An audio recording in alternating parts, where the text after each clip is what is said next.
إن الحمد لله نحمده ونستعينه ونستغفره ونعوذ بالله من شرور أنفسنا ومن سيئات أعمالنا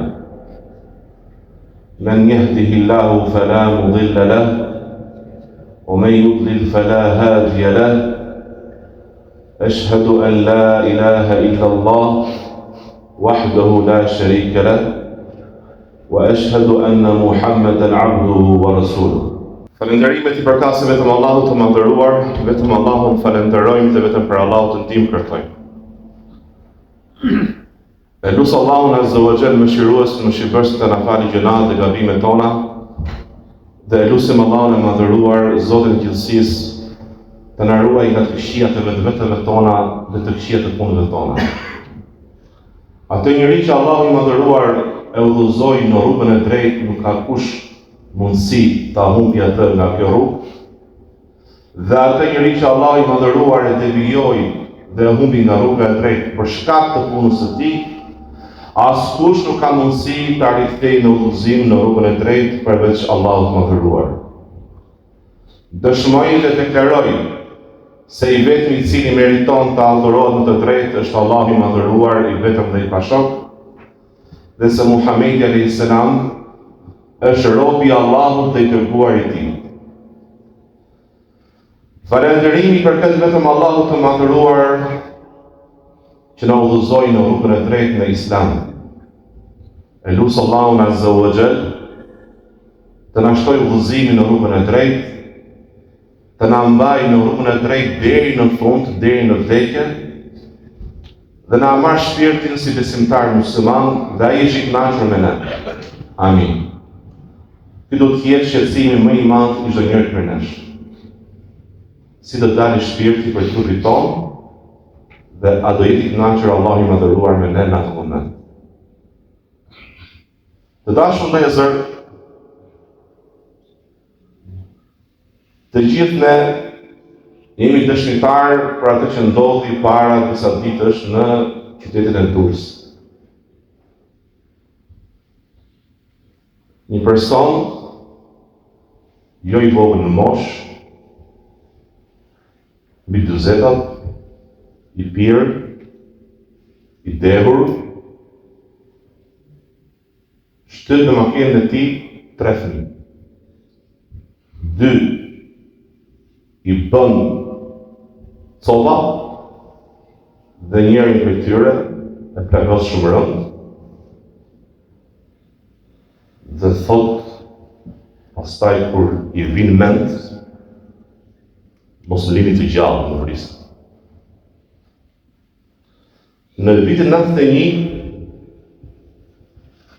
kam qenë moshën 10 vjeçare, kam dëshmuar që më mend për jush para Zararnikës, tek sheshi, isha duke luajtur tek trotuari, në krahun ka qenë dyqani frutaperive.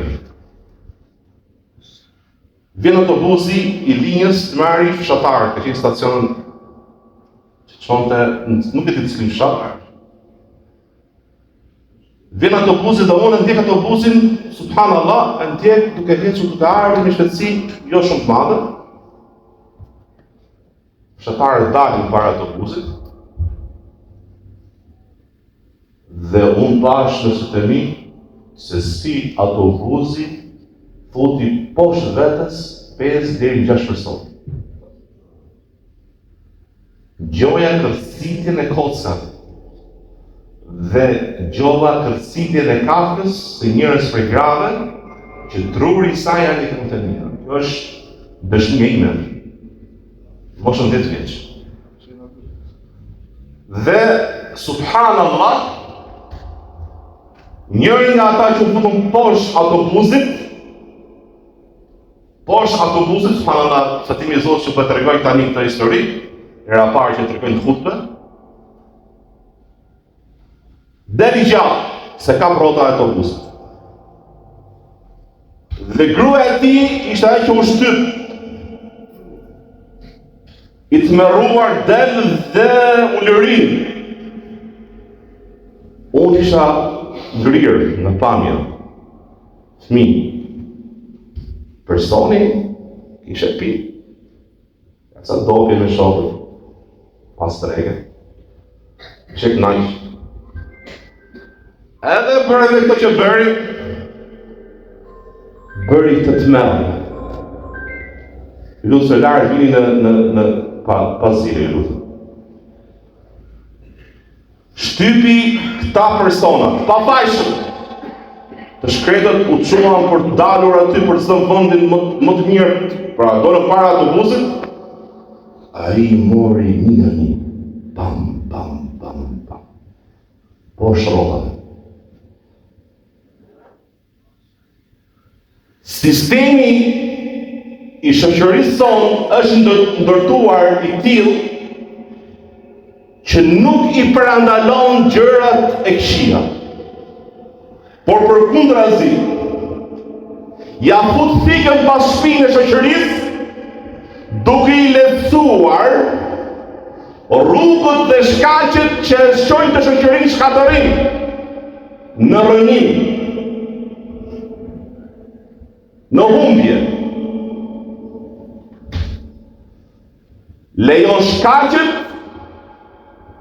po të njëjtën kohë vendos disa ligje që dënon nëse ky personi që dehet bën diçka që është e ligjit, atëherë ne dënojmë të. Ndërsa Islami e ka bërë të ndaluar prodhimin e alkoolit, pirjen e alkoolit, shitjen e alkoolit, e çdo gjë dehse që e humb mendjen dhe logjikën e njeriu. E ka bërë të ndaluar transportin, nuk ke të lidhje me alkoolin, as e ke prodhuar, por se nuk të lejohet të transportosh alkoolin e dikujt, ose t'ja servirësh dikujt, si kamarier, ose si pra edhe dikush për vizit e shtëpia, dhe thot babi çou qerasi. Miqt,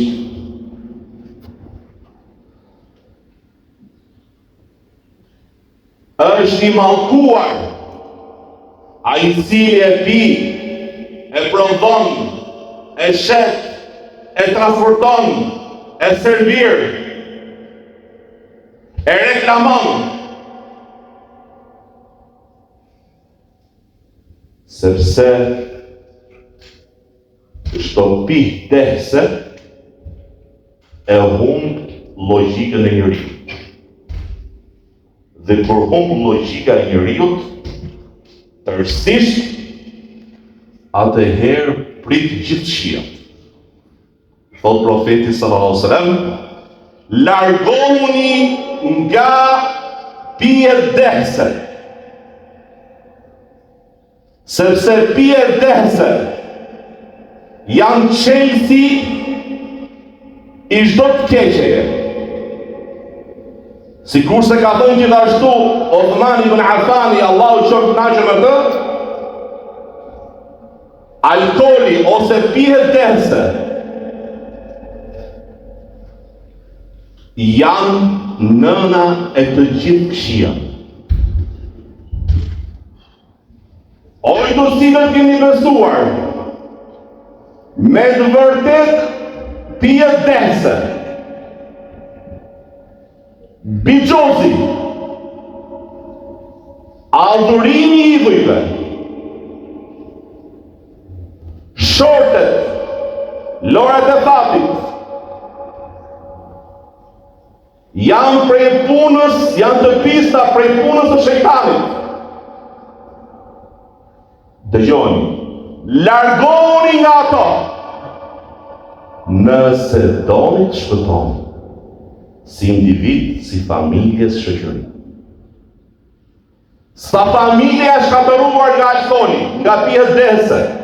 Dhe kur them alkool dhe pijet dehse, për ta sqaruar, futet çdo lëndë e cila është shkak për humbjen e logjikës.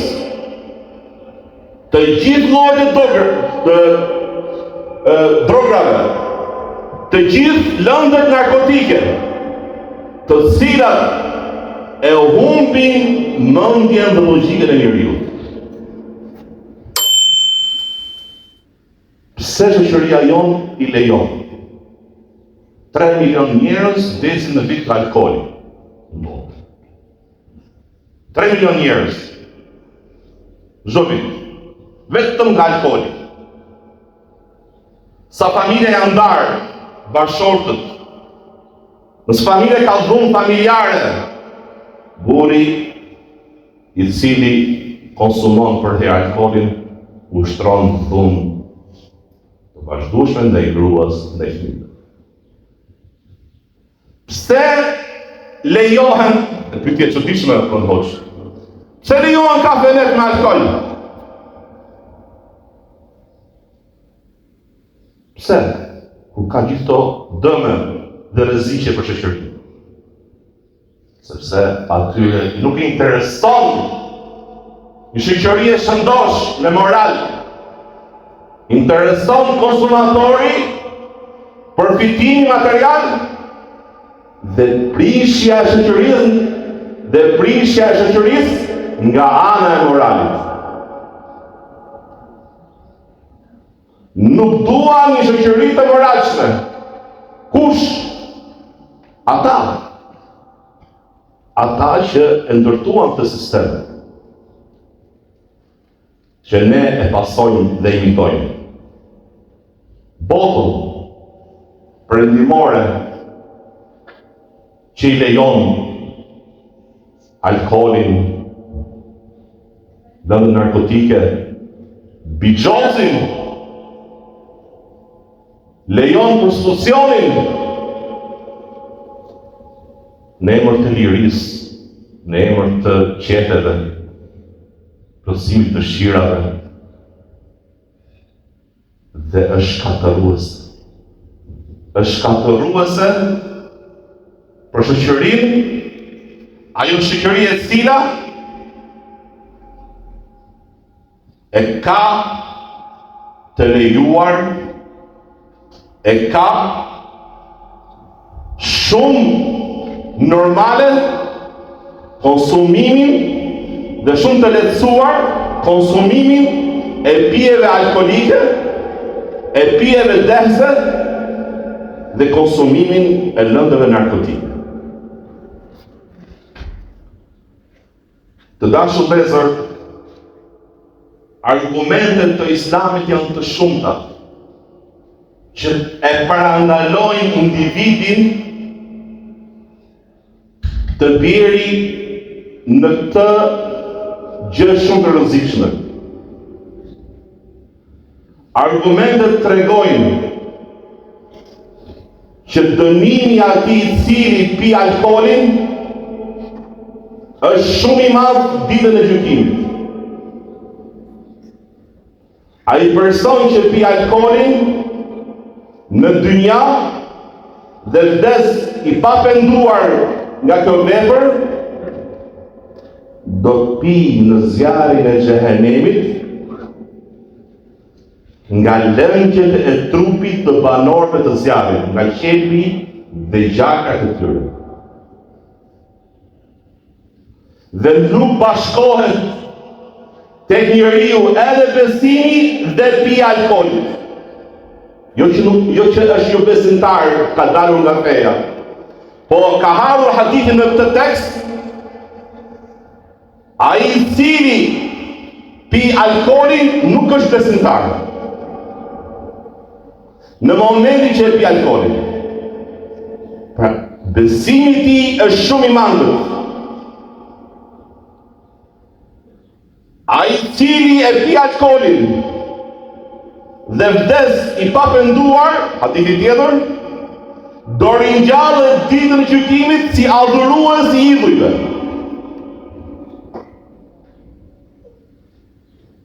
Gjithashtu Islami ka ardhur me dënime reale në një shtet islam, ai i cili pi alkoolin rihet me kamshik. Sipas fjalës së Umar ibn Khattabit, thot deri në 8 vjet. Dhe Ibn Taymija, Allahu e mëshiroft, ka një mendim më të ashpër. Thot nëse personi, individi, e përsërit konsumimin e alkoolit në një shtet islam, e kam qenë në shoqëri islame, ku praktikohet shariati islam. Dhe ku ka një të parë në udhëheqës, të nuk merret individi në zbatimin e dënimeve, po merret shteti islam, udhëheqësi, ku ka ai i cili e konsumon alkoolin vazhdimisht, dhe çdo herë ka marrë dënim me kamshik, pas erës të katërt vritet.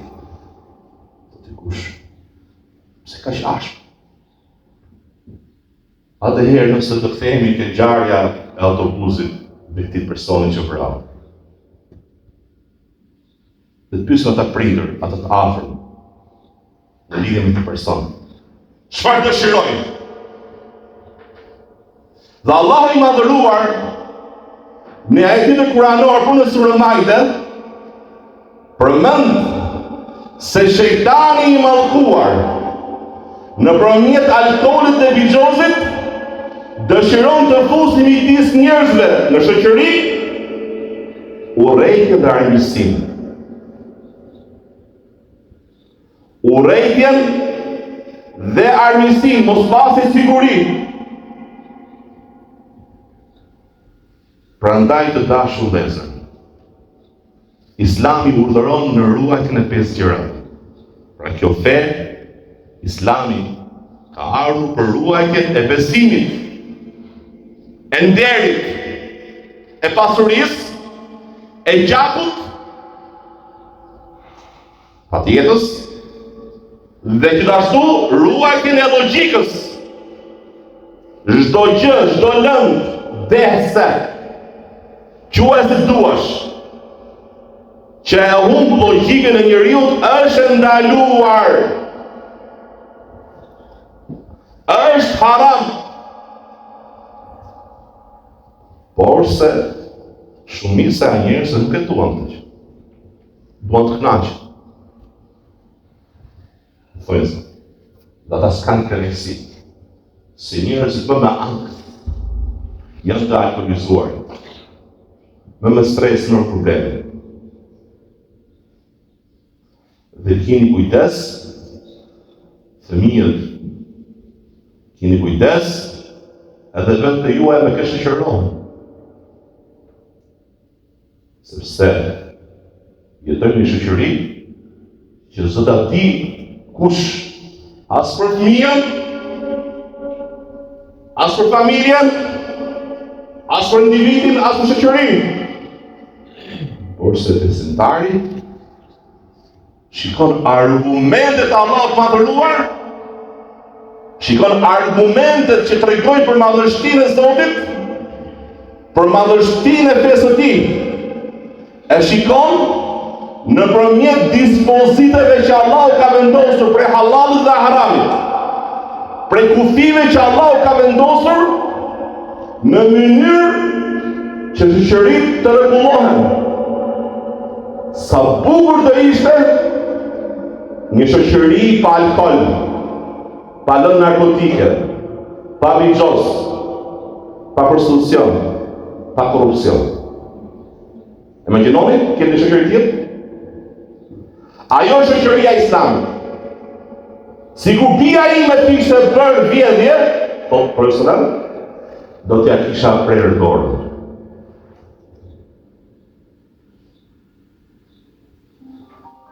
Prandaj të dashur vëllezër, rrezikshmëria e pijeve dehse dhe lëndëve narkotike është shumë e madhe për individin në shoqërinë dhe familjen. Detyrë është për çdo njërin prej jush, për çdo njërin prej nesh, për çdo individ të ketë kujdes, t'i përmbahet kufive të Allahut Azza wa Jall, t'i largohet gjërave që Allahu ka ndaluar, la'allakum tuflihun, në mënyrë që ju të shpëtoni. Aqulu qawli hadha wa astaghfirullah li wa lakum wa lisa'il mu'minin fastaghfiruhu innahu al-ghafurur rahim. Alhamdulillah, wassalatu wassalamu ala rasulillah. Nga gjërat që më të rrezikshme që alkooli ose pijet dehse ose çdo lëndë dehse, pra nëse do flasim për rrezikjet, dëmet për individin dhe familjen, shoqërinë që kanë këto pije dehëse ose lënë narkotike, nuk të ne mjafton të një hutbe, por se besimtari duhet të jetë i bindur se çdo gjë që Allahu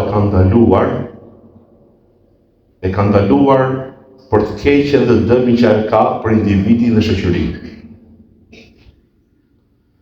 Dhe dijeni se çdo punë e keqe, çdo punë e ndytë dhe jo e mirë e largon njeriu nga përkujtimi i Allahut, e largon njeriu nga besimi tek Allahu Azza wa Jall, e largon njeriu nga namazi. Dhe punët e këqija, haramet janë të lidhura me njëra tjetrën. Në shumicën e rasteve, një alkoolist është dhe imoralist. Një alkoolist, imoralist është dhe bigjësi. Janë të lidhura. Dhe një alkoolist është dhe dhënues i familjes.